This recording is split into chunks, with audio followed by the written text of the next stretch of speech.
سلام على عباده الذين اصطفى أما بعد أعوذ بالله من الشيطان الرجيم بسم الله الرحمن الرحيم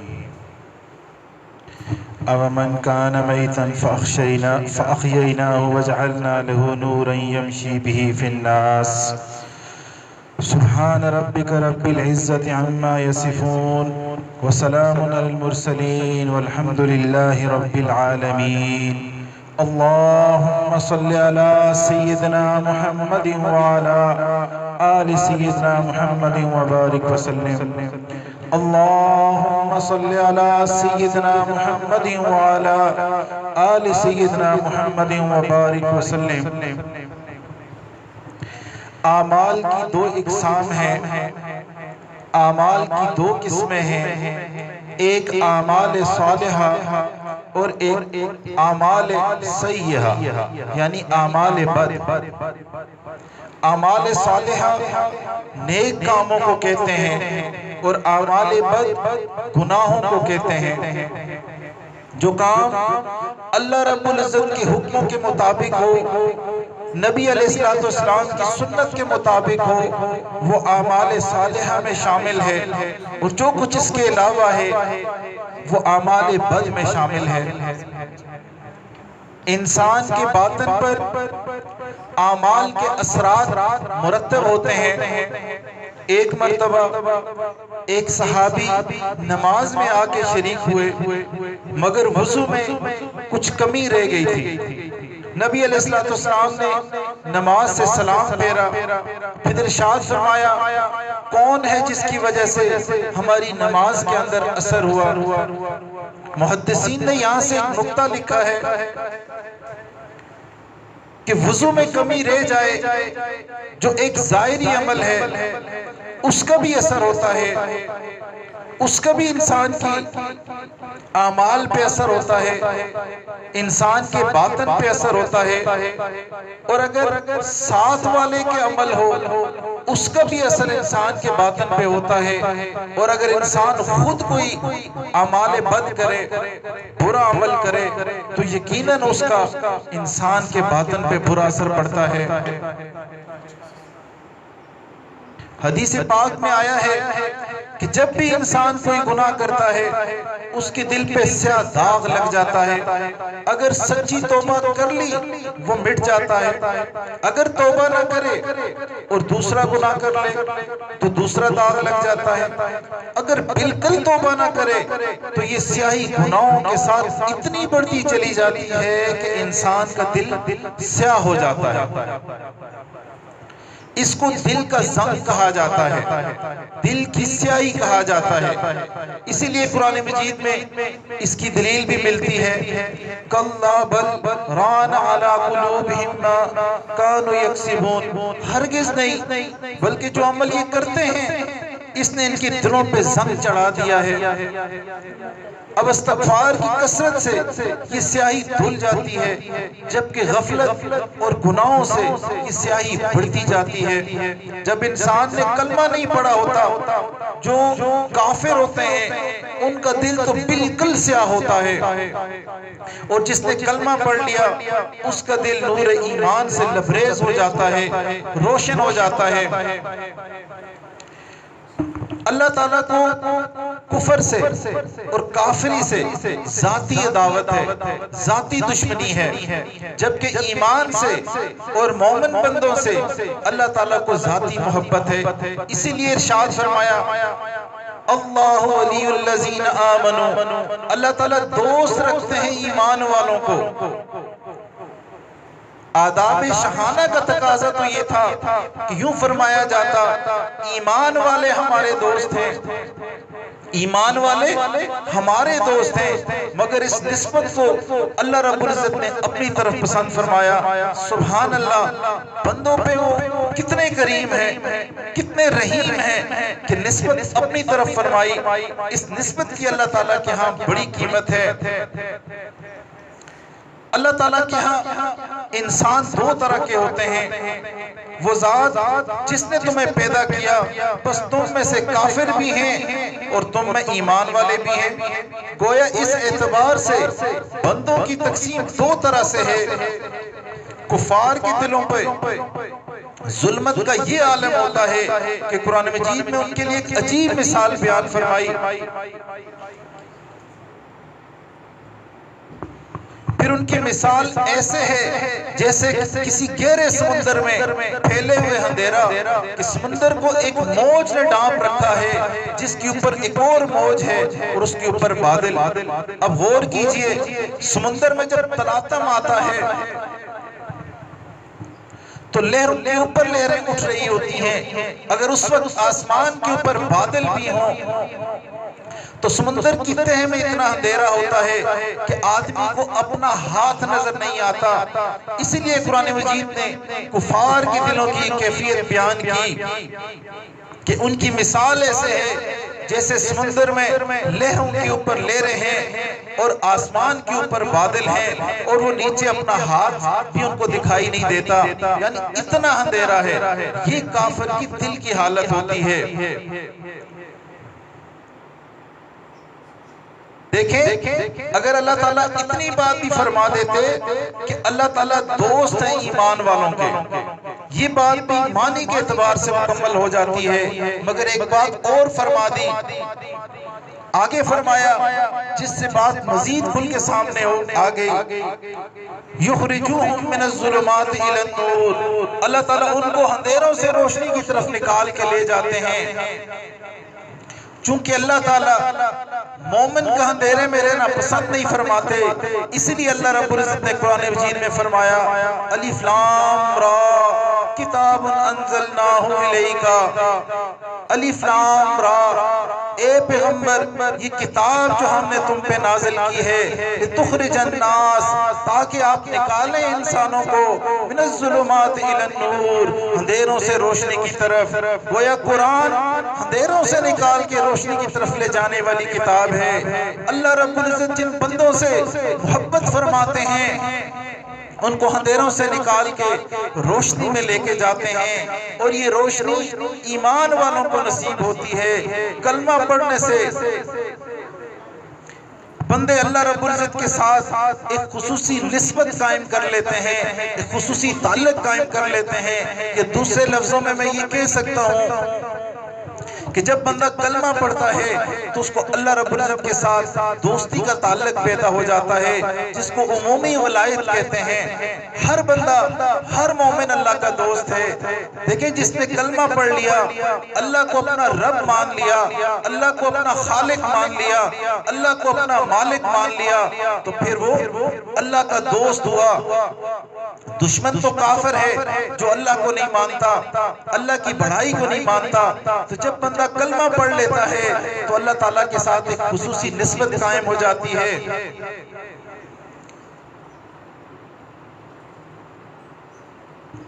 امام ربانی حضرت مجدد الفسانی رحمۃ اللہ علیہ فرماتے ہیں ان کے تعلق میں ایک بندہ تھا، ان کا ایک خادم تھا جو حضرت کی بڑی خدمت کیا کرتا تھا، بڑا قریبی حضرت کے ساتھ تعلق تھا۔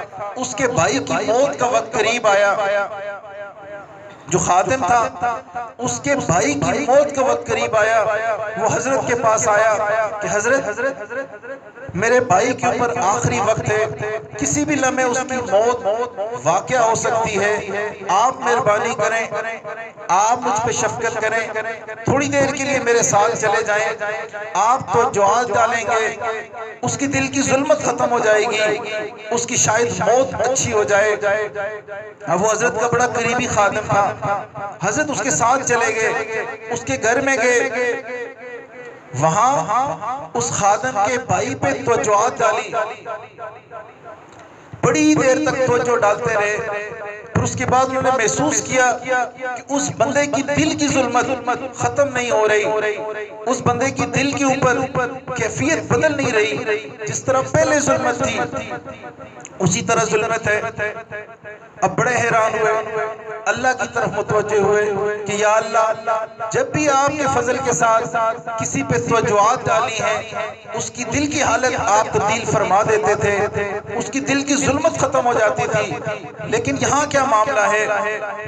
پھر اللہ رب العزت نے ان کے دل میں یہ بات القاء فرمائی کہ اے میرے بندے، جس بندے پہ تم توجہات ڈال رہے ہو اس بندے کے دلی تعلق مراسم محبت غیر مسلموں کے ساتھ ہے، اس لیے تمہاری توجہات سے اس کو فائدہ نہیں ہو رہا۔ اب یہاں ایک غور طلب بات ہے، توجہات کون ڈال رہا ہے؟ 1000 سال کے بعد جو مجدد اس امت میں آئے، اس لیے ان کو مجدد الفسانی کہا جاتا ہے، شیخ احمد سرندی کہا جاتا ہے۔ وہ توجہات ڈال رہے ہیں اور تبدیلی ان کے دل پہ جس پہ ڈالی جا رہی ہے نہیں آ رہی۔ اب وجہ کیا تھی؟ وجہ اس بندے کی غیر مسلموں کے ساتھ محبت والا تعلق تھا۔ اب دیکھیں اللہ رب العزت کو یہ کافری اتنی بری لگتی ہے کہ جو ان کے ساتھ محبت کا تعلق رکھتا ہے، قریبی تعلق رکھتا ہے، اس کے اوپر بھی اس کے اثرات آتے ہیں۔ حضرت خواجہ فضل علی قریشی رحمۃ اللہ علیہ کے خلفاء میں سے خواجہ سعید احمد جو احمد پور شرقیہ میں رہتے ہیں، وہ اپنے حالات زندگی میں لکھتے ہیں کہ میں بسا اوقات سالکین کے دل پہ توجہ ڈالتا ہوں تو اس کے اثرات محسوس کرتا ہوں، مگر کچھ لوگ ایسے ہوتے ہیں کہ جن کے دلوں پہ میری توجہ سے جو فیض جا رہا ہوتا ہے وہ پلٹ کے واپس آ رہا ہوتا ہے اور مجھے یہ آواز سنائی دیتی ہے کہ ہمارے لیے اس دل میں کوئی جگہ نہیں۔ فرمایا جب میں نے تحقیق کی تو پتہ لگا کہ اس آدمی کے ان آدمیوں کے عقائد میں فساد تھا، یعنی بد عقیدہ لوگ تھے، مسلمانوں سے ہٹ کے ان کے عقائد تھے۔ تو یہ بد عقیدگی یا کفر اللہ رب العزت کو پسند نہیں ہے۔ ذاتی اللہ رب العزت کو عداوت ہے کافر کے ساتھ، کافری کے ساتھ، اسی طرح ایمان والوں کے ساتھ اللہ رب العزت کو خاص محبت ہے۔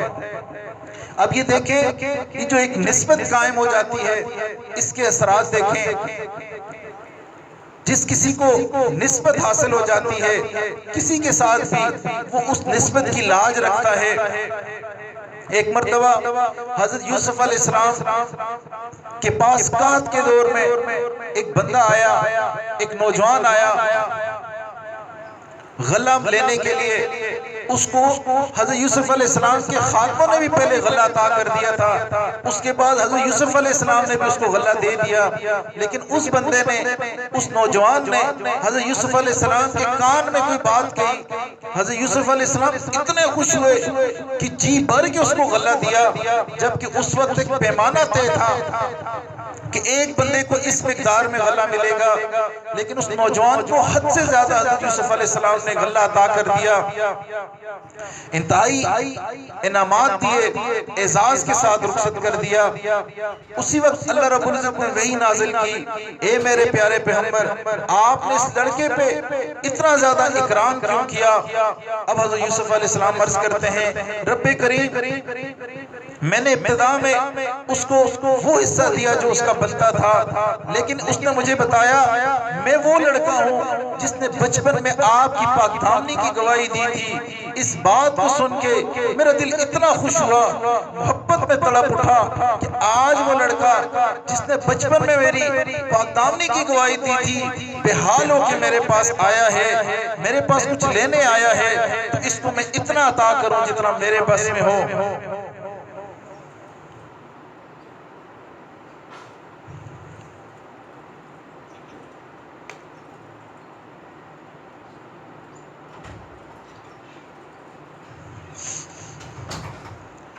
اب رب کریم نے وحی نازل کی، اے میرے پیغمبر جس نے آپ کی پاک دامنی کی گواہی دی، آپ نے اس کو اتنا کچھ عطا کیا جو آپ دے سکتے تھے۔ آپ نے وہ کیا جو آپ کی شان کے مطابق تھا۔ یاد رکھیے جو بندہ دنیا میں میری وحدانیت کی گواہی دے گا، میری ربوبیت کی گواہی دے گا، جب وہ بندہ قیامت کے دن میرے پاس آئے گا تو میں پروردگار اسے وہ کچھ دوں گا جو میری شان کے مطابق ہوگا۔ سبحان اللہ، ذرا تصور تو کریں کہ اللہ رب العزت جب اپنی شان کے ساتھ کسی بندے کو نوازیں گے تو وہ کتنا نوازیں گے۔ تو آج ہمیں یہ کلمہ طیبہ لا الہ الا اللہ، سبحان اللہ، الحمدللہ، یہ ساری کی ساری اللہ رب العزت کی پاکیاں بیان ہوتی ہیں۔ جب کوئی بندہ یہ پاکی بیان کرتا ہے اللہ اس سے خوش ہوتے ہیں۔ پھر قیامت والے دن جب وہ اللہ رب العزت کے پاس جائے گا تو پھر اللہ رب العزت اس کے ساتھ بہت بہترین معاملہ فرمائیں گے۔ اب یہ نسبت بڑا ایک عجیب معاملہ ہے۔ ایک آدمی کی بیوی سے کوئی غلطی ہو گئی، نقصان کر بیٹھی، اب وہ نقصان اتنا زیادہ تھا وہ بندہ چاہتا تو اپنی بیوی کو چھوڑ دیتا، علیحدگی اختیار کر لیتا، میاں بیوی کا تعلق ختم کر دیتا، لیکن اس بندے نے یہ سوچا اللہ کی بندی ہے، غلطی کر بیٹھی، ناقصات العقل ہے تو اللہ کی بندی، چلو میں اس کو معاف کر دیتا ہوں۔ اب اس بندے نے اس کو اللہ کی بندی سمجھ کے معاف کر دیا۔ کچھ عرصے کے بعد اللہ کی شان وہ بندہ فوت ہو گیا۔ کسی کو خواب میں نظر آیا، اس سے پوچھا بھائی تیرے ساتھ کیا معاملہ کیا؟ تو اس نے کہا اللہ رب العزت نے مجھے بخش دیا۔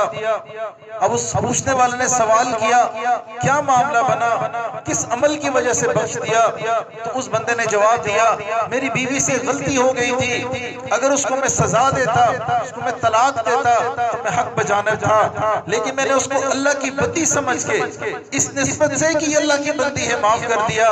تو اللہ رب العزت نے فرمایا اے میرے بندے تم نے میری بندی کو میری بندی سمجھ کے معاف کر دیا، آج میں تمہیں بھی معاف کر دیتا ہوں۔ تو یہ نسبت اتنی قیمتی چیز ہے، جب بندہ نسبت کی لاج رکھتا ہے تو اس کے ساتھ بڑا اچھا معاملہ ہوتا ہے۔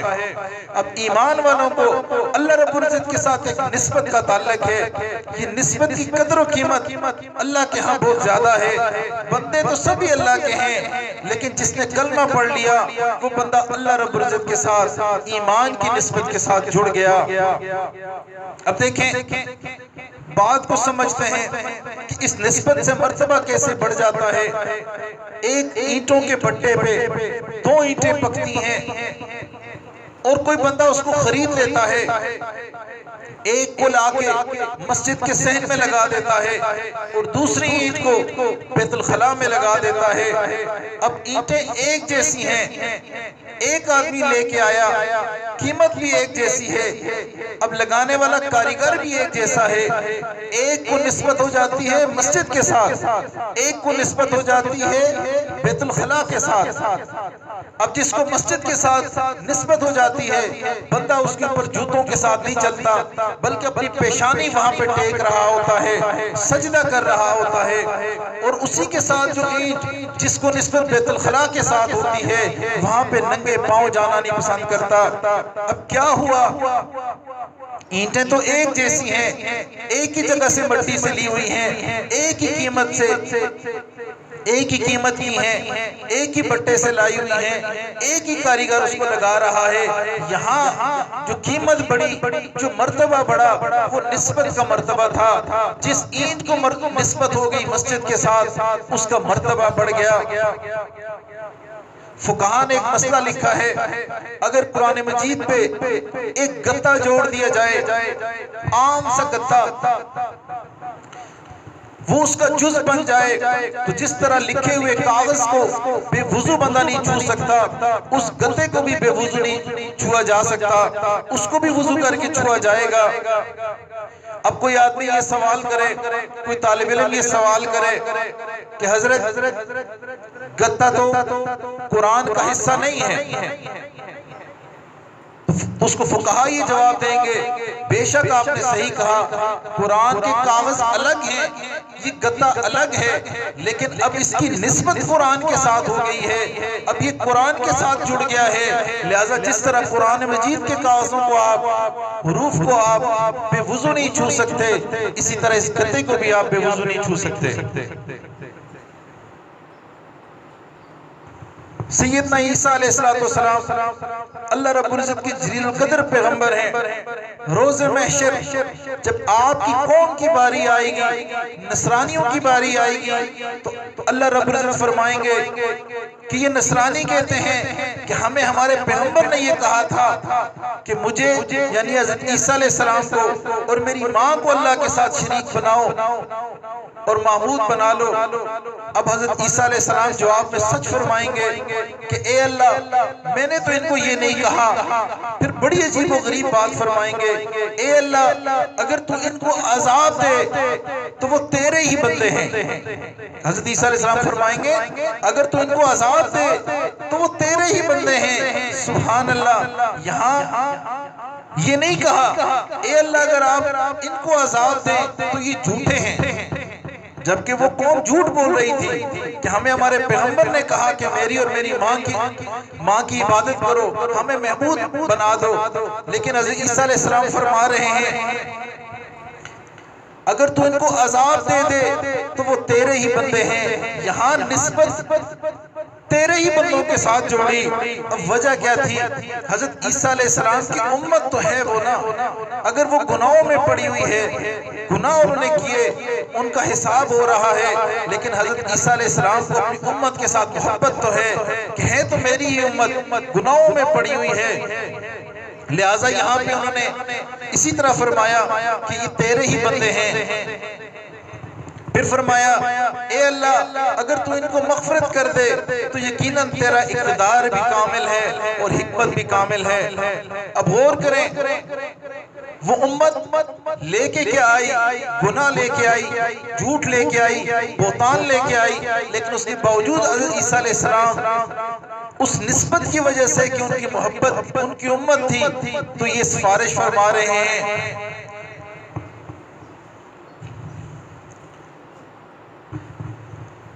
اللہ تعالیٰ کو ایمان والوں سے جو نسبت بنتی ہے اللہ کی وہ بڑی محبوب ہے. اسی لیے سیدنا علی رضی اللہ تعالیٰ عنہ فرمایا کرتے تھے اے اللہ میرے لیے یہی عزت کافی ہے کہ تو میرا پروردگار ہے، میرے لیے یہی فخر کافی ہے کہ میں تیرا بندہ ہوں. سبحان اللہ. اتنی سادہ سی بات ہے، اے اللہ میرے لیے یہی عزت کافی ہے کہ تو میرا پروردگار ہے اور میرے لیے یہی فخر کافی ہے کہ میں تیرا بندہ ہوں. لیکن کتنی محبت والی بات ہے. اب دیکھیں جب بندہ ایمان لے کے آتا ہے تو ایمان والوں کو کلمے کی بدولت ایسا مقام ملتا ہے کہ پروردگار عالم فرماتے ہیں ان اللہ اشترى من المؤمنین انفسهم واموالهم بان لهم الجنہ. اللہ تعالیٰ نے ایمان والوں سے ان کی جانوں کو اور ان کی مالوں کو جنت کے بدلے خرید لیا. سبحان اللہ. خود ہی اس کی خریداری کا اعلان بھی اللہ رب العزت فرما رہے ہیں. بندے نے تو کیا کیا؟ کلمہ پڑھا، ایمان والوں کی فہرست میں شامل ہوا، ایمان والوں کی فہرست میں شامل ہوا. اگلا معاملہ اللہ رب العزت نے خود ہی وہ حل کر دیا. اسی معاملے کو شاعر نے کیا خوب انداز میں کہا، جب تک بکے نہ تھے کوئی پوچھتا نہ تھا، جب تک بکے نہ تھے کوئی پوچھتا نہ تھا، تم نے خرید کر ہمیں انمول کر دیا. اسی لیے جو اللہ والے ہوتے ہیں، اللہ کے نیک لوگ ہوتے ہیں، وہ اپنے گلے میں اللہ تعالیٰ کے نام کا پٹا ڈال دیتے ہیں اور اللہ رب العزت ان کو پوری دنیا میں پھر عزتیں عطا کرتے ہیں. دیکھیں ہم نے دنیا میں دیکھا جس جانور کے گلے میں پٹا ہو اس کا مالک اس کا خیال رکھتا ہے، اور جو انسان اپنے گلے میں اللہ کی غلامی کا بندگی کا پٹا ڈال دے گا تو اللہ تعالیٰ اس کا کتنا خیال رکھیں گے. نبی علیہ السلام نے ارشاد فرمایا سب سے بہتر میرا زمانہ ہے. پھر کن لوگوں کا زمانہ ہے؟ پھر آگے فرمایا پھر وہ لوگ جو ان سے ملے ہوئے ہیں، ان کے بعد پھر وہ لوگ جو ان سے ملے ہوئے ہیں. تو زمانے کو اللہ تعالیٰ کے محبوب کے ساتھ ایک نسبت ہے. اس زمانے کو نبی علیہ السلام کے ساتھ نسبت ہے۔ بعض مفسرین کے نزدیک جو والعصر کا الفاظ استعمال ہوئے، لفظ استعمال ہوئے، وہ اللہ رب العزت نے اپنے محبوب کی دور کی قسم اٹھائی، جو زمانے کی قسم ہے۔ اس سے مراد بعض مفسرین اس دور کو لیتے ہیں جس میں نبی علیہ السلام اس دنیا میں موجود تھے۔ پھر ایک نسبت کی عجیب قدر و قیمت ہے۔ اب دیکھیں اللہ رب العزت قسمیں اٹھا رہے ہیں، لعمرک اے محبوب مجھے قسم ہے آپ کی عمر کی، لا اقسم بہذا البلد مجھے قسم ہے اس شہر کی، وانت حل بہذا البلد اور میرے محبوب آپ اس شہر میں اپنی زندگی گزارتے ہیں۔ اب یہ ساری نسبتوں کی وجہ سے قسمیں ہیں، کبھی محبوب کی عمر کی وجہ سے قسم اٹھائی جا رہی ہے، کبھی اس زمانے کی وجہ سے قسم اٹھائی جا رہی ہے، کبھی اس پاک شہر کی قسم اٹھائی جا رہی ہے۔ اب وجہ کیا ہے کہ ان شہروں کو، اس زمانے کو، اس عمر کو نسبت تھی نبی علیہ السلام کے ساتھ، تو اللہ رب العزت کو وہ نسبت اتنی پسند آئی کہ اللہ رب العزت نے قسمیں اٹھائیں۔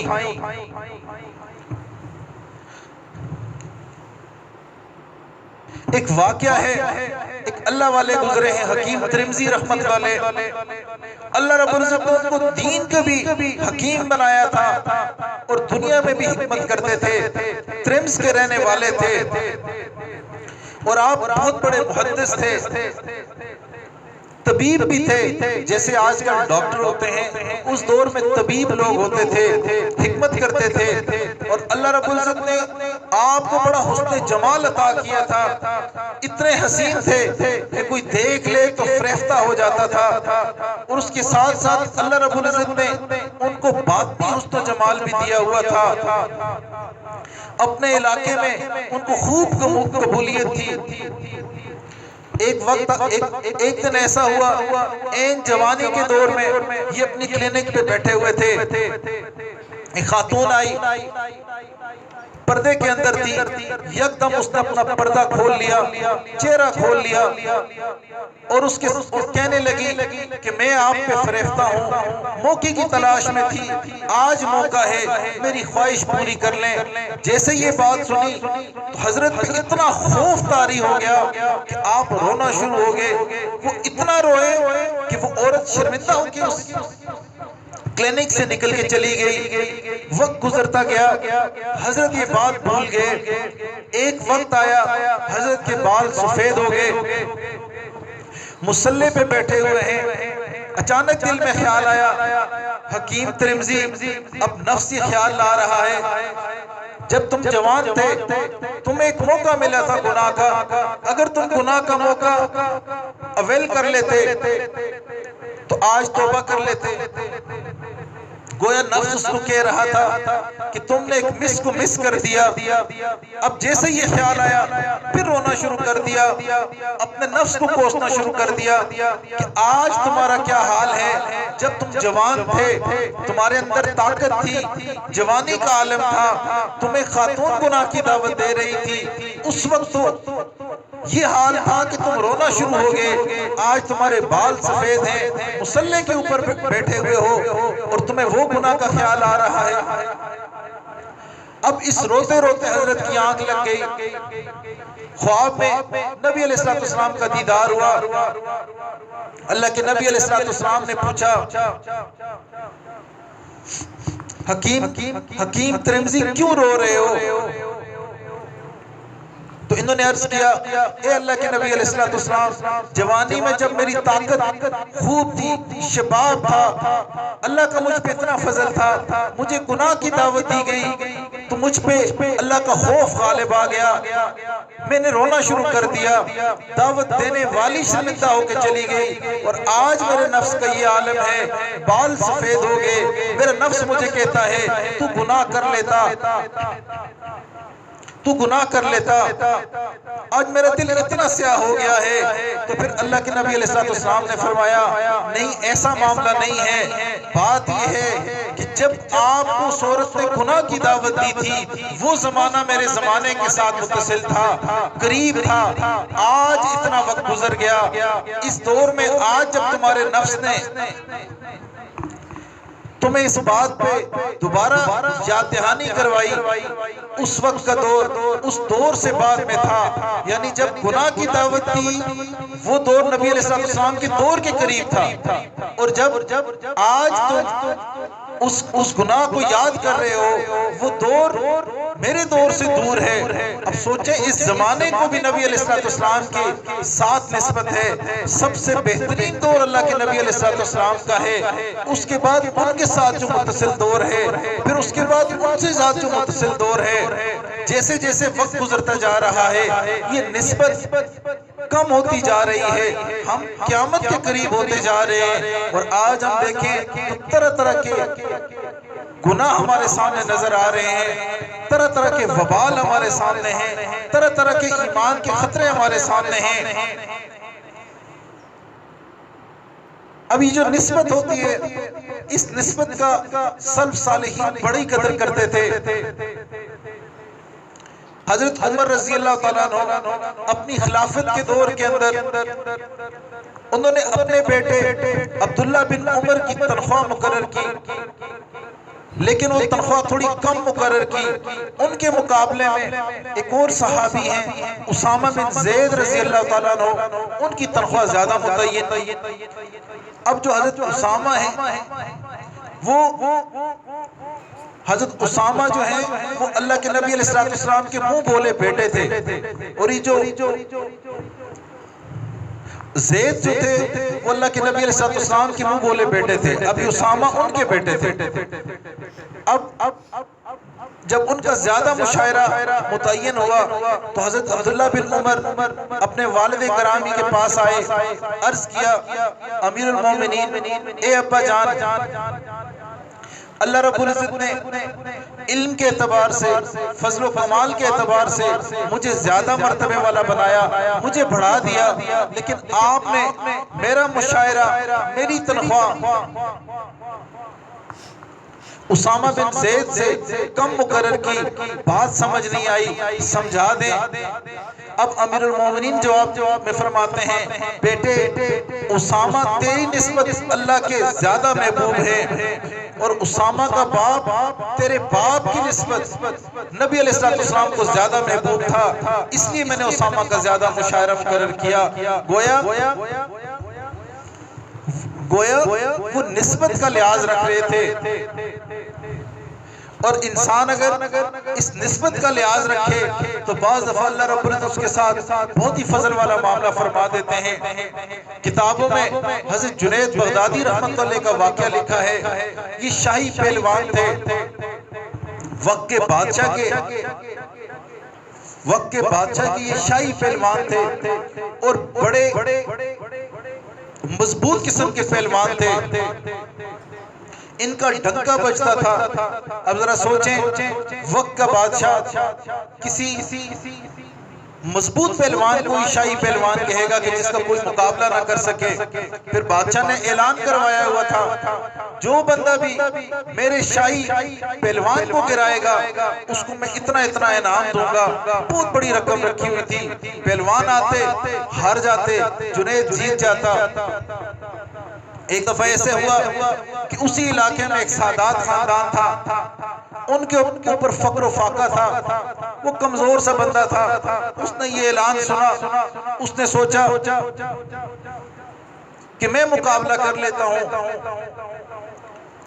اگر میں جیت گیا مجھے اتنا انعام مل جائے گا، میرا کام بن جائے گا، میری غربت ختم ہو جائے گی، میری ضرورتیں پوری ہو جائیں گی۔ اب وہ گیا بادشاہ کے دربار میں کہ جی میں شاہی پہلوان کے ساتھ مقابلہ کرنا چاہتا ہوں۔ اب ذرا تھوڑی دیر کے لیے تخیل کریں، ایک کمزور سا بندہ ہو، معمولی جسم کا بندہ ہو، اور وہ اس ملک کے سب سے بڑے پہلوان کو چیلنج کر رہا ہو۔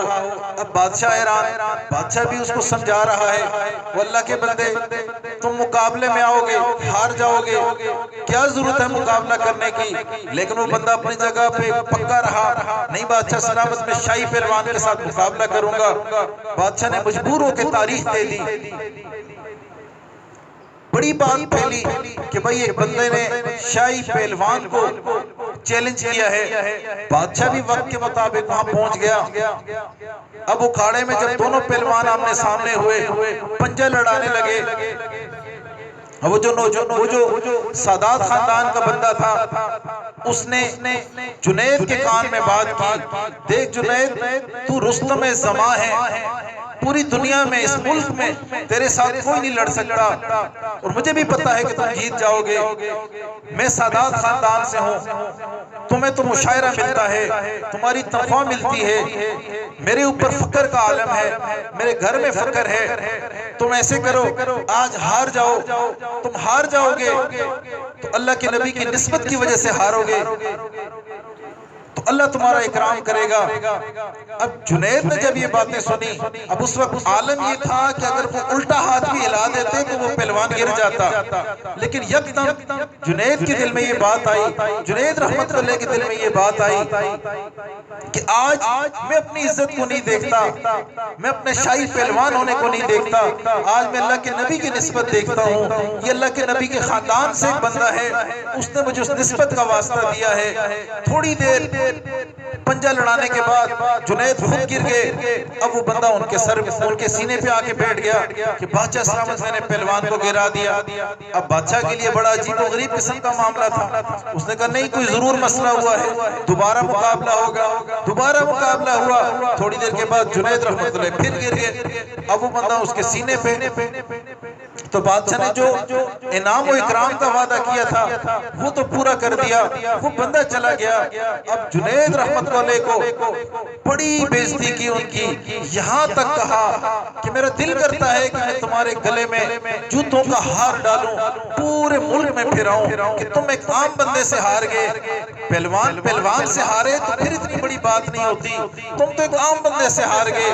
اب جنید رحمت اللہ ساری باتیں برداشت کرتے رہے، بڑے دل غمگین ہوا، لیکن پھر وہ گھر کی طرف گئے، گھر والوں کو بتایا، بیوی بھی پریشان، بچے بھی پریشان، لیکن دل جنید رحمت اللہ کا مطمئن تھا کہ میں نے جو کیا اللہ کے نبی علیہ السلام کی نسبت کے لیے کیا۔ رات کو سوئے، نبی علیہ السلام کا دیدار ہوا، اللہ کے نبی علیہ السلام نے فرمایا جنید آج تم نے میری نسبت کی خاطر اپنی عزت آبرو قربان کر دی، تمہیں اس دنیا میں عزتیں دلواؤں گا۔ اور پھر ایک وقت آیا کہ وہ جنید جو پہلوان تھے، دنیا کے پہلوان تھے، پھر اللہ رب العزت نے ان کو اولیاء کا پہلوان بنایا، اولیاء کا سردار بنایا۔ آج جب بھی تصوف کی بات کی جاتی ہے، اولیاء کی بات کی جاتی ہے، تو جنید بغدادی رحمت اللہ کی بات بھی کی جاتی ہے۔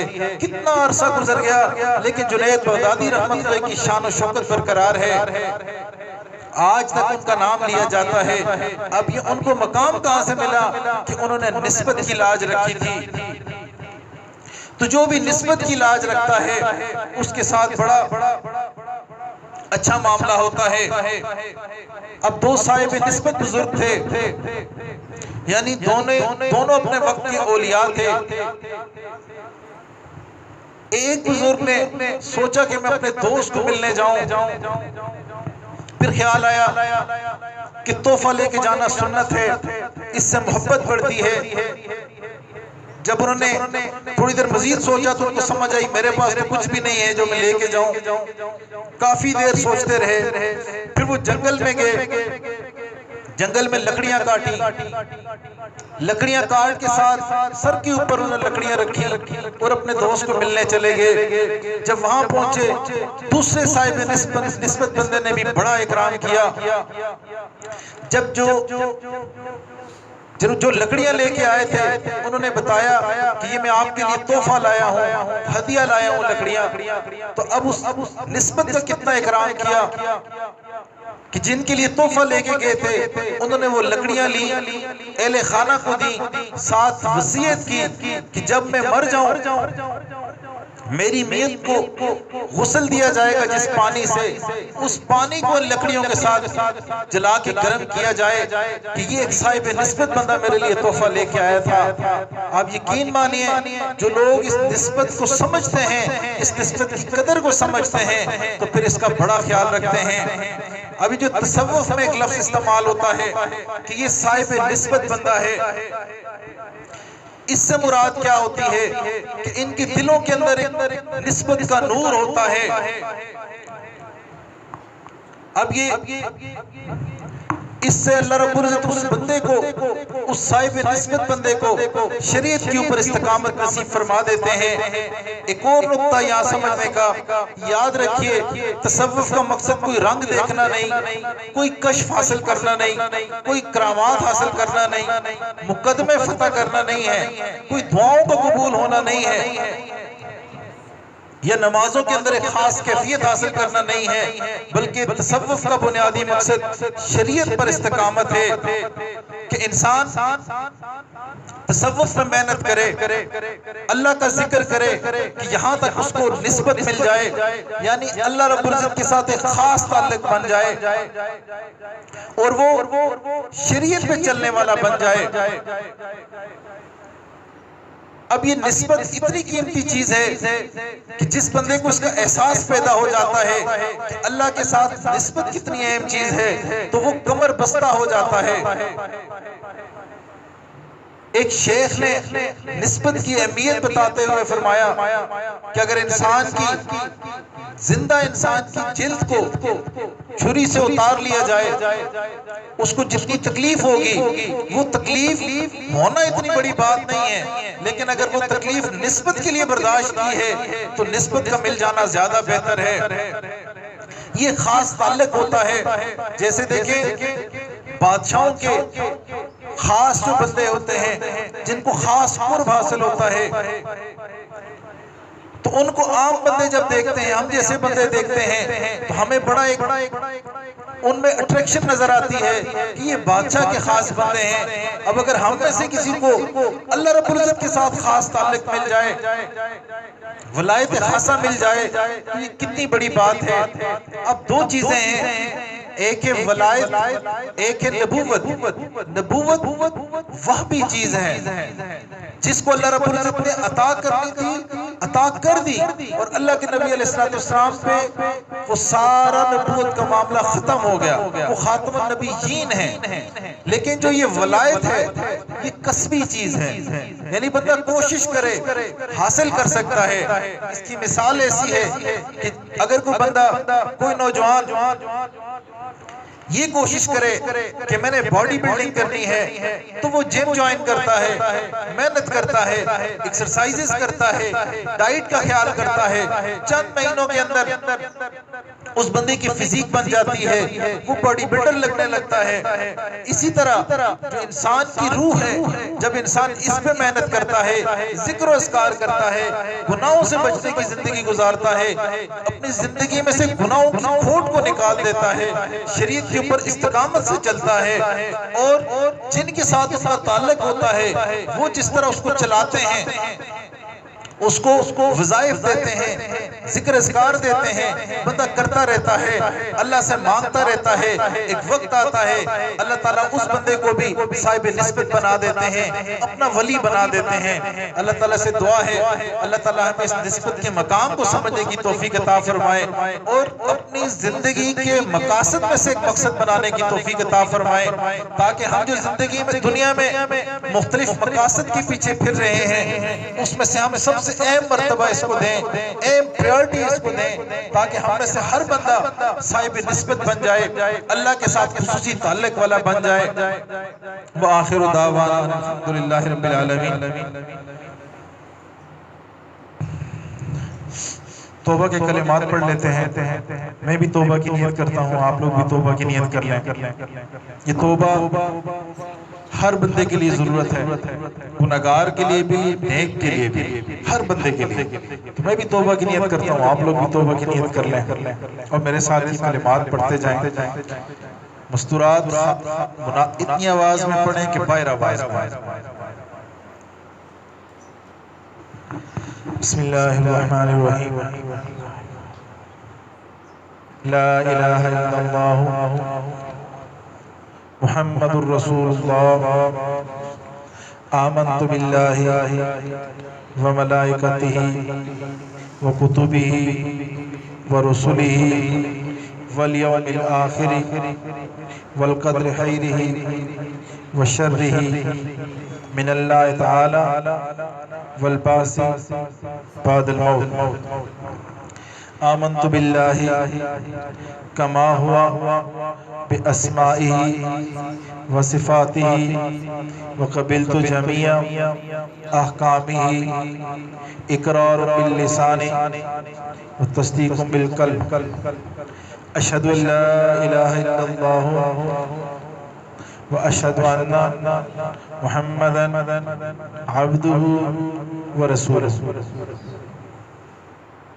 استغفر اللہ ربی من کل ذنب واتوب الیہ استغفر اللہ ربی من کل ذنب واتوب الیہ استغفر اللہ ربی من کل ذنب واتوب الیہ برحمتک یا رب۔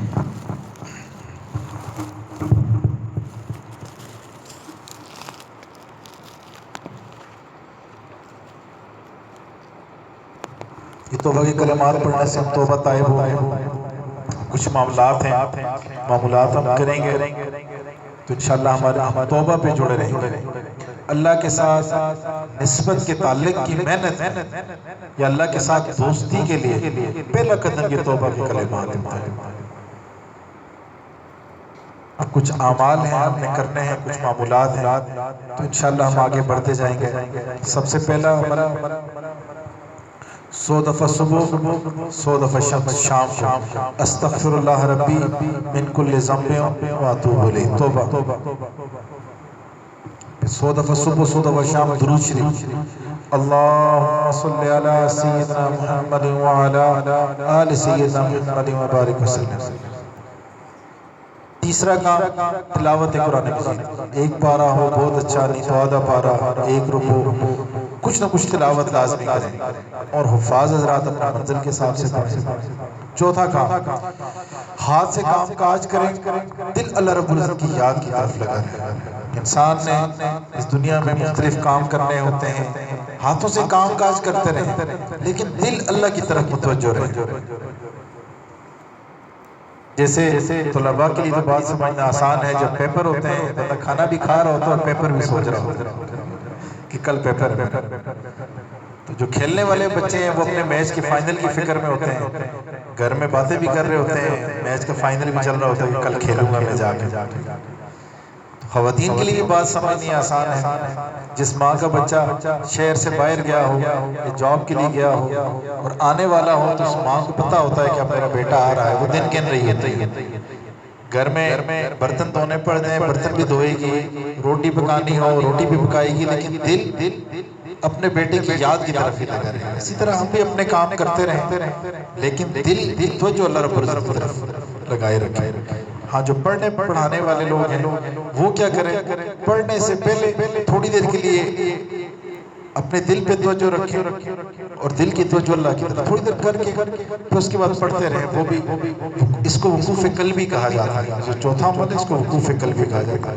پانچواں کام مراقبہ کرنا، یہ اینٹی بایوٹک اور یہ شیطان رکاوٹیں بھی بڑی ڈالتا ہے۔ آتے ہیں حضرات جی استغفار بھی ہوتا ہے، درود شریف بھی پڑھ لیتے ہیں، تلاوت بھی ہو جاتی ہے لیکن مراقبہ نہیں ہوتی۔ اب اصل میں جو مراقبہ ہے یہ اینٹی بایوٹک ہے، یہ کریں گے تو دل کی کیفیت بدلے گی، یہ کریں گے تو دل کی کیفیت بدلے گی اور یہ سبق ہے۔ باقی چار چیزیں معمولات ہیں، یہ ولایت کا پہلا سبق ہے۔ تو یہ مراقبہ کریں گے تو بات بنے گی، بڑا آسان طریقہ ہے۔ نماز کے بعد بیٹھ جائیں، جو بھی وقت آپ کے لیے آسان ہو، قبلہ رو ہو کے بیٹھیں، آلتی پالتی ماریں، تشہد میں بیٹھیں، جو بزرگ حضرات ہیں وہ صوفے پہ بیٹھیں، کرسی پہ بیٹھیں، آنکھیں بند کر لیں اور توجہ کو سمیٹ کے دل کے اوپر لگا دیں۔ خیال سے یہ نیت کریں، زبان سے کرنے کی ضرورت نہیں ہے کہ اللہ کی رحمت آ رہی ہے، میرے دل میں سما رہی ہے، میرے دل کی بیماریاں کٹ کٹ کے گر رہی ہیں، میرا دل روشن ہو رہا ہے اور شکریہ کے طور پہ کہہ رہا ہے اور میں سن رہا ہوں۔ تھوڑی دیر کے لیے بندہ مراقبہ کرتا ہے، پھر وقت بڑھاتا جائے، آہستہ آہستہ اللہ کے فضل سے اس کی دل کی کیفیت بدلتی جائے گی۔ چھٹا کام جب بندہ یہ 5 کام کرتا ہے پھر اس کی دل کی کیفیت بدلنی شروع ہو جاتی ہے. اگر معمولات کریں تو دل کی کیفیت بدلنی شروع ہو جاتی ہے. اب اگر ایک بندہ اچھے ڈاکٹر سے بھی پرسکرپشن لے کے جائے، جیب میں ڈال کے پھرتا رہے، سال بعد آئے جی فرق نہیں پڑا تھا، تو واقعی فرق نہیں پڑا، کیونکہ وہ میڈیسن لی نہیں. جسم میں جائے گی دوائی تو اثر کرے گی. اب اسی طرح یہ معمولات کریں گے تو پھر فرق آئے گا زندگی میں. اب تھوڑی دیر اس کی مشق کرتے ہیں. اپنی آنکھیں بند کر لیجئے، دل کی توجہ سمیٹ کے اللہ رب العزت طرف لگا دیجئے. خیال سے یہ نیت کریں کہ اللہ کی رحمت آ رہی ہے، میرے دل میں سما رہی ہے، میرے دل کی بیماریاں کٹ کٹ کے گر رہی ہیں، میرا دل روشن ہو رہا ہے. شکریہ کے طور پہ کہہ رہا ہے اللہ اللہ، اور میں سن رہا ہوں. نیت کر لیجئے.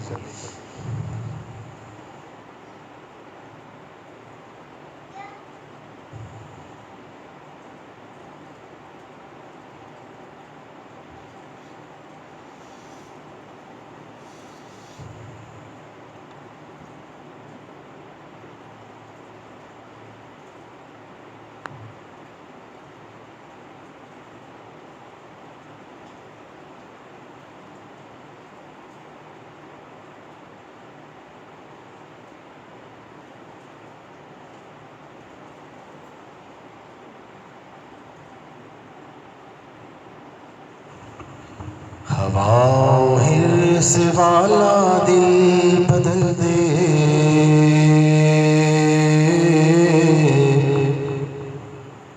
ہوا حرص والا دل بدل دے.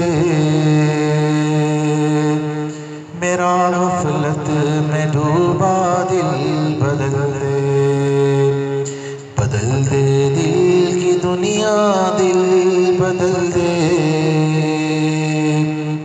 خدایا فضل فرما دل بدل دے. سنو میں نام تیرا دھڑکنوں میں،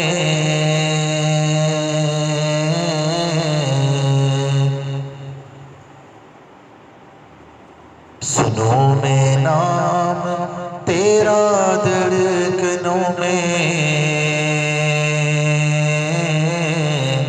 مزہ آ جائے مولا دل بدل دے. یہ کیسا دل ہے سینے میں الہی،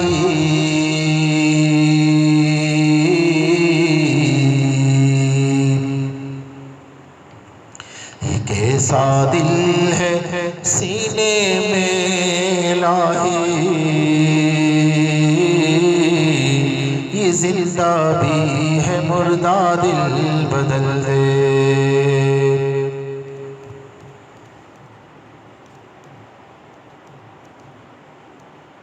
رہوں بیٹھا میں اپنا سر جھکا کر،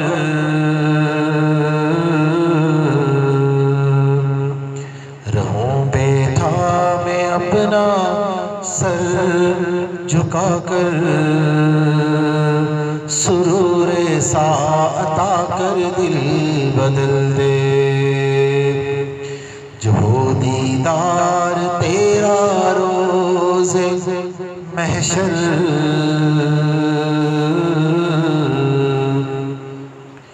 جو دیدار تیرا روز محشر. تو دیکھے مسکرا کر دل بدل دے.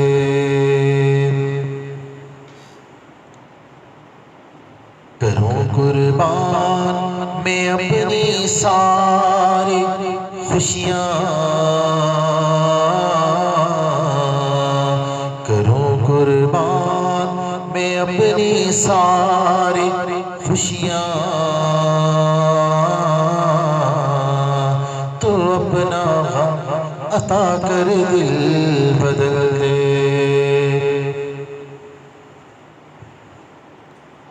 ہٹا لوں آنکھ اپنی ماں سوا سے،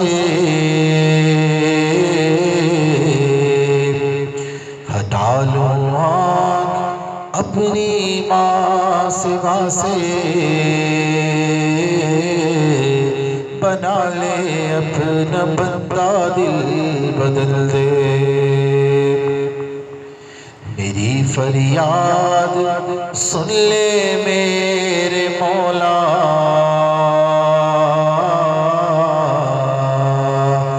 میری فریاد سن لے میرے اللہ، بنا لے اپنا بندہ دل بدل دے۔ پڑا ہوں تیرے در پہ دل شکستہ، پڑا ہوں تیرے در پہ دل شکستہ، رہوں کیوں دل شکستہ دل بدل دے۔ ہوا و حرص والا دل بدل دے، میرا غفلت میں ڈوبا دل بدل دے۔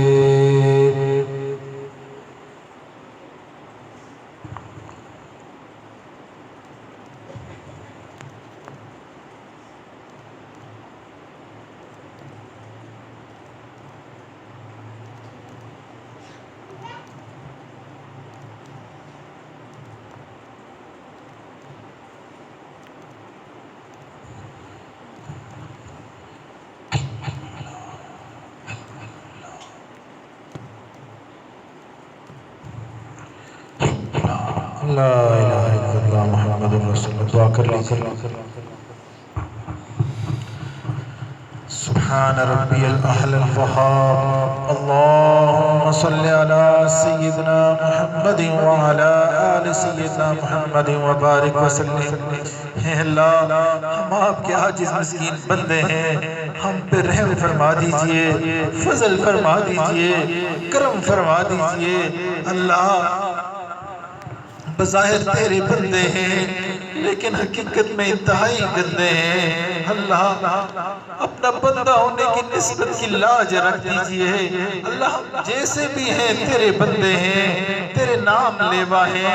اللہ، ہم اپنی جھوٹی زبانوں سے آپ کا سچا نام لیتے ہیں، آپ کے ساتھ سچے تعلق کا دعویٰ کرتے ہیں۔ اللہ، اس نسبت کی لاج رکھ دیجئے۔ اے میرے مولا، ہمارے سارے گناہوں کو معاف فرما دیجئے۔ اللہ، ہماری خطاؤں کو معاف فرما دیجئے۔ اللہ، ہمارے صغیرہ گناہوں کو بھی معاف فرما دیجئے۔ اللہ، ہمارے کبیرہ گناہوں کو بھی معاف فرما دیجئے۔ اللہ، جو گناہ دن میں کیے وہ بھی معاف فرما دیجئے۔ اللہ، جو گناہ راتوں میں کیے وہ بھی معاف فرما دیجئے۔ اللہ، جو گناہ محفلوں میں کیے وہ بھی معاف فرما دیجئے۔ اللہ، جو گناہ تنہائیوں میں کیے وہ بھی معاف فرما دیجئے۔ اللہ، جو گناہ یاد ہیں وہ بھی معاف فرما دیجئے۔ اللہ، جو گناہ کر کے بھول گئے وہ بھی معاف فرما دیجئے۔ اللہ، ہم کمزور ہیں، آپ قوی ہیں۔ اللہ، قوی کو سجدہ ہے، کمزور پہ رحم کرے۔ اللہ، ہم پہ رحم فرما دیجئے، ہمارے ساتھ عافیت والا معاملہ فرما دیجئے۔ اللہ، ہمارے ساتھ رحمت والا معاملہ فرما دیجئے۔ اللہ، ہم نے دنیا میں دیکھا جب بچہ چلتے چلتے تھک جاتا ہے، اپنے والد کو بلاتا ہے، والد کو پکارتا ہے، والد تھکا بھی ہو اپنے بیٹے کو کندھے پہ سوار کر لیتا ہے۔ اللہ، ہم آپ کے بندے ہیں۔ اللہ، چلتے چلتے تھک چکے ہیں، گناہوں میں زندگی گزارتے گزارتے تھک چکے ہیں، نفس و شیطان ہمارے پیچھے لگے ہوئے ہیں۔ اللہ، ہمیں تھام لیجئے، اللہ ہمیں تھام لیجئے۔ اللہ، ہمارا معاملہ آپ کی نیم نگاہ پہ موقوف ہے، اپنی رحمت کی نگاہ ہم پہ ڈال دیجئے۔ اللہ، اپنی رحمت کی نگاہ ہم پہ ڈال دیجئے، وہ رحمت کی نگاہ جو آپ نے جنید بغدادی رحمت والے پہ ڈالی تھی، پہلوانوں کے سردار تھے، اللہ آپ نے اولیاء کا سردار بنا دیا۔ وہ رحمت کی نگاہ جو آپ فضیل بن عیاض رحمت اللہ پہ ڈالتے تھے، اللہ آپ کی رحمت کی نگاہ ڈلی۔ اللہ وہ ڈاکوؤں کے سردار تھے، آپ نے اولیاء کا سردار بنا دیا۔ اللہ آپ کی رحمت کی نگاہ جب بشر حافظ رحمت اللہ پہ پڑی تھی، شراب خانے میں تھے، نشہ کیا ہوا تھا، اللہ آپ نے اپنی محبت کی شراب پلا دی، اپنا ولی بنا دیا۔ اللہ ہم یہاں شراب خانے میں تو جمع نہیں ہیں، اللہ ہم گناہ کی نیت سے نہیں آئے، اللہ ہم آپ کو آپ سے منانے کی نیت سے یہاں پہ بیٹھے ہوئے ہیں۔ اے میرے مولا مان جائیے، ہمیں بھی اپنی محبت کی شراب پلا دیجئے، ہماری آنکھ آنکھ ہڈی ہڈی بوٹی بوٹی سے اپنے ذکر جاری فرما دیجئے۔ اللہ ہم پہ اپنی محبت کی نگاہ ڈال دیجئے، اللہ ایک دفعہ ہم پہ محبت کی نگاہ ڈال دیجئے، اللہ ایک دفعہ تو کم از کم ڈال دیجئے۔ اے میرے مولا یہ دعا کرتے ہوئے ڈر بھی لگتا ہے کہیں آپ کی طرف سے ندا نہ آ جائے۔ محبت کی نگاہ میں بلال پہ ڈالتا تھا، محبت کی نگاہ میں سمیہ پہ ڈالتا تھا۔ اپنے اعمالوں کو دیکھو اے میرے مولا، جب کوئی سخی کے در پہ آتا ہے، سخی یہ نہیں پوچھتا کیا لے کے آئے ہو، سخی یہ پوچھتا ہے کیا لینے آئے ہو۔ اے سب سے بڑی سخی ذات، ہم آپ سے آپ کو مانگنے آئے ہیں۔ اللہ ہم آپ سے آپ کی محبت کا سوال کرتے ہیں۔ اللہ ہم آپ ہی کے بندے ہیں، آپ ہی کی عبادت کرتے ہیں، آپ ہی سے مدد مانگتے ہیں۔ اللہ ہمارے اٹھے ہوئے ہاتھ اس بات کی گواہی دیتے ہیں ہم آپ کے مانگتے ہیں، ہمارے پاس کچھ بھی نہیں ہے، لیکن اللہ ہاتھ تو خالی ہیں، نگاہیں آپ کے خزانوں پہ ہیں۔ اللہ عطا فرما دیجئے، اللہ عطا فرما دیجئے۔ اللہ ہم بھی آپ کے مانگتے، ہمارے آباء و اجداد بھی آپ کے مانگتے، اللہ ان کے آباء و اجداد بھی آپ کے مانگتے، اللہ ہم تو نسل در نسل مانگتے ہیں۔ اللہ ہماری مدد فرما دیجئے، اللہ ہماری دعاؤں کو قبول فرما دیجئے۔ اللہ ہم نے دنیا میں دیکھا جس جگہ پہ جرگہ چلا جاتا ہے بڑے سے بڑا مسئلہ حل ہو جاتا ہے۔ اللہ اگر خواتین کا جرگہ چلا جائے تو قتل کا مقدمہ حل ہو جاتا ہے، قتل کا مقدمہ معاف ہو جاتا ہے کہ خواتین آئی ہیں، مستورات کا جرگہ ہے۔ میرے مولا یہ تیرے نیک بندے، یہ تیری نیک بندیاں کتنا اچھا گمان لے کے یہاں پہ آئی ہیں۔ میرے مولا ان کے آنے کی وجہ سے، ان کے اچھے گمان کی لاج رکھتے ہوئے اللہ ہم سب کو معاف فرما دیجئے۔ اللہ یہ جرگے کی صورت میں آپ کو منانے آئے ہیں، اللہ مان جائیے، اللہ مان جائیے، اللہ مان جائیے۔ اللہ ہماری ساری ضرورتوں کے لیے آپ پورے ہو جائیے۔ اللہ انسان کے دلوں میں کتنے غم ہوتے ہیں جو بندہ کسی کو بتا بھی نہیں سکتا، آپ تو دلوں کا حال جانتے ہیں۔ اللہ ہم سب کے دلوں کے غم دور فرما دیجئے۔ اے میرے مولا جو کام کاروبار کی وجہ سے پریشان ہیں ان کا مسئلہ حل فرما دیجئے۔ اللہ جس کی اولاد نہیں اس کو اولاد نرینہ عطا فرما دیجئے۔ اے میرے مولا جس کی اولاد ہے اس کو آنکھوں میں ٹھنڈک بنا دیجئے۔ اللہ جس کا جو مسئلہ ہے اپنے فضل سے حل فرما دیجئے۔ اللہ کئی حضرات نے اپنے کاروبار نے شروع کیے، کلینک شروع کی، اے میرے مولا پیغامات دیتے رہے دعاؤں کے۔ اے میرے مولا آپ تو دلوں کا حال جانتے ہیں، سب کی ضرورتوں سے واقف ہیں، اللہ سب کی ضرورتیں پوری فرما دیجئے۔ ہر بندے کے کاروبار میں برکتیں عطا فرما دیجئے، ہر بندے کے رزق میں برکتیں عطا فرما دیجئے۔ اے میرے مولا اے میرے مولا ہمیں آپ کے ساتھ جو نسبت ہے، ایمان والی نسبت ہے، اس کی قدر کرنے کی توفیق عطا فرما دیجئے۔ اے میرے مولا یہاں ہمارا مل بیٹھنا قبول فرما دیجئے، اللہ اس مدرسے کو قبول فرما دیجئے، یہاں کی معلمات طالبات کو قبول فرما دیجئے، اس مدرسے کے خیر خواہوں کو قبول فرما دیجئے۔ اللہ ہمارے ایمانوں کی حفاظت فرما دیجئے، اللہ ہمارے عزت آبرو کی حفاظت فرما دیجئے، اللہ ہماری نسبت کی حفاظت فرما دیجئے، اللہ ہمارے ایمان کی حفاظت بھی فرما دیجئے، ہماری نسلوں کے ایمان کی حفاظت بھی فرما دیجئے۔ اے میرے مولا قرب قیامت کا دور ہے، عجیب عجیب طرح کے فتنے پھوٹ رہے ہیں، اللہ ان فتنوں سے بچا دیجئے، اللہ ان فتنوں سے بچا دیجئے، اللہ ان فتنوں سے بچا دیجئے۔ اے میرے مولا ہمیں اپنے ملک کی حفاظت کرنے کی توفیق عطا فرما دیجئے، اللہ اس ملک کی قدر کرنے کی توفیق عطا فرما دیجئے۔ اللہ ہمارا ملک طرح طرح کے بحرانوں میں الجھا ہوا ہے، اللہ مدد فرما دیجئے، اللہ ہمیں بہترین حکمران عطا فرما دیجئے، شریعت کا عدل والا نظام عطا فرما دیجئے۔